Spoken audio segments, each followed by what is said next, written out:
ఇప్పుడే గవర్నర్ గారి ప్రసంగం పూర్తయింది. పూర్తిగా అతని ప్రసంగం ఈ రాష్ట్ర ప్రజల్ని నిరాశపరిచిన పరిస్థితి. ఈ 19 నెలలుగా తెలుగుదేశం పార్టీ అలాగే కూటమిలో ఉన్న ముఖ్యమంత్రి గారు అవ్వచ్చు, ఎమ్మెల్యేలు, మంత్రులు ఏవైతే అబద్ధాలు చెప్తూ ఉన్నారో అవే అబద్ధాలని గవర్నర్ గారితో ఈరోజు చెప్పించారు.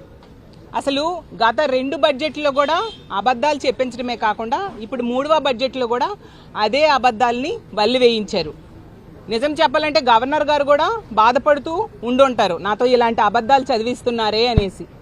ఎందుకంటే ఈ రాష్ట్రంలో ఈ 19 నెలలుగా ఇచ్చిన ఏ ఒక్క హామీ అమలు చేయలేదు. ఒక దుష్ట పరిపాలన సాగుతూ ఉండే పరిస్థితి. దాన్ని కప్పిపుచ్చుకోవడం కోసం అత్యున్నత స్థానంలో కూర్చున్న గవర్నర్ గారితో ఇలాంటి అబద్ధాలు చెప్పించడం నిజంగా చాలా బాధాకరం. ఈ రాష్ట్రంలో ఈరోజు తీసుకుంటే ప్రజాస్వామ్యం అనేది లేదు, శాంతి భద్రతలు లేవు, అభివృద్ధి లేదు, సంక్షేమం లేదు, ఉద్యోగాలు లేవు. అలాగే ఉద్యోగస్తులకి ఈరోజు శాంతి లేని పరిస్థితి నెలకొనుంది. ఈ రాష్ట్రంలో ఎవరిని అడిగినా, ఏ ప్రజలను అడిగినా కూడా చెప్తారు ఎలాంటి పాలన సాగుతుంది అని అడిగితే ఈ రాష్ట్రంలో అశాంతి, అప్పులు, అలాగే అక్రమ కేసులు, అశ్లీల నృత్యాలు, అప్రజాస్వామికమైన పాలన సాగుతూ ఉంది.